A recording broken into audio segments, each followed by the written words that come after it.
जब हमारी दुनिया पूरी थी तब घर के हर कोने में बस खुशियां ही खुशियां थीं। पर वक्त ने ऐसी बेरहम करवट ली कि सब कुछ बिखर गया। वो हाथ जो उम्र भर के लिए था वो पल भर में छूट गया। प्रिय नंदिनी, आज तुम्हें गए हुए ठीक 14 दिन हो गए हैं। लोग कहते हैं समय मरहम होता है। मुझे लगता है समय सिर्फ यादें गहरा करता है। घर वही है, दीवारें वही हैं, पर आवाजें बदल गई हैं।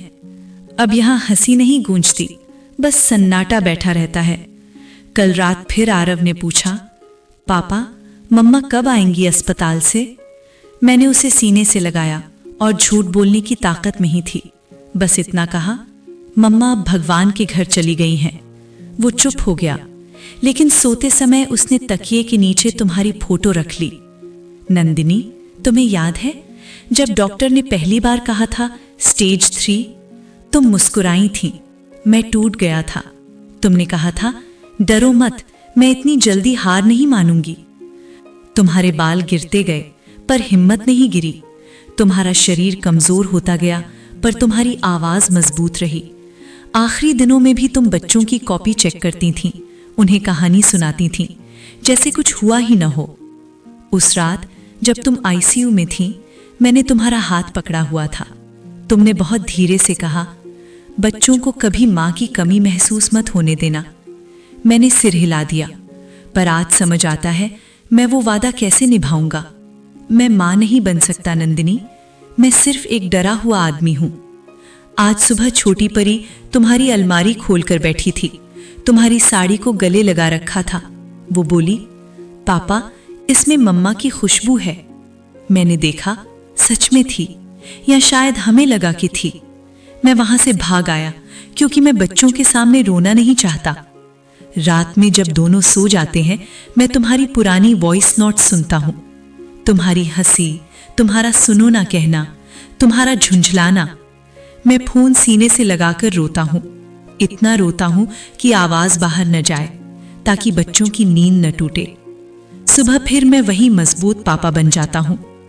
नंदिनी, तुम्हारे बिना चाय का स्वाद बदल गया है। तुम्हारे बिना रविवार सूना है। तुम्हारे बिना मैं अधूरा हूं, पर बच्चों के लिए मुझे पूरा दिखना पड़ता है।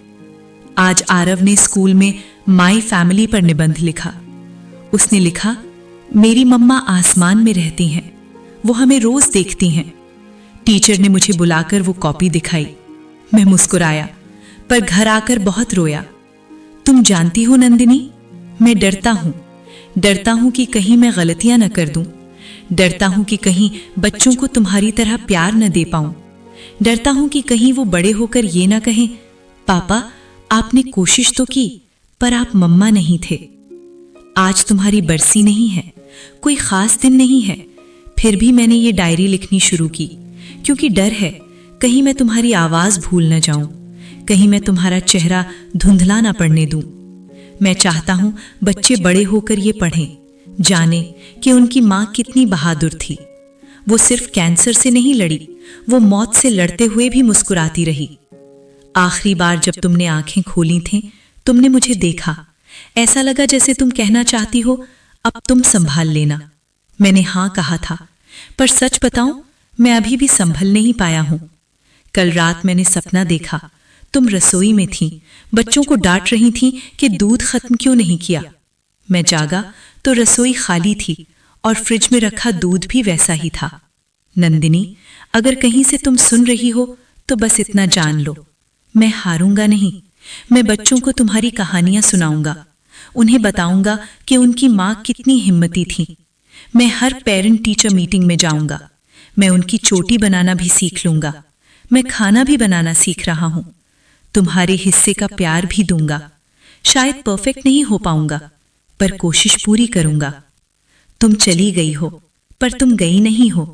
तुम आरव की मुस्कान में हो, तुम परी की आंखों में हो, तुम इस घर की हर दीवार में हो।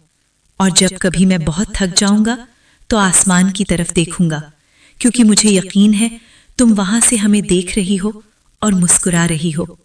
हम तुम्हारे बाद भी जी रहे हैं, पर तुम्हारे बिना नहीं।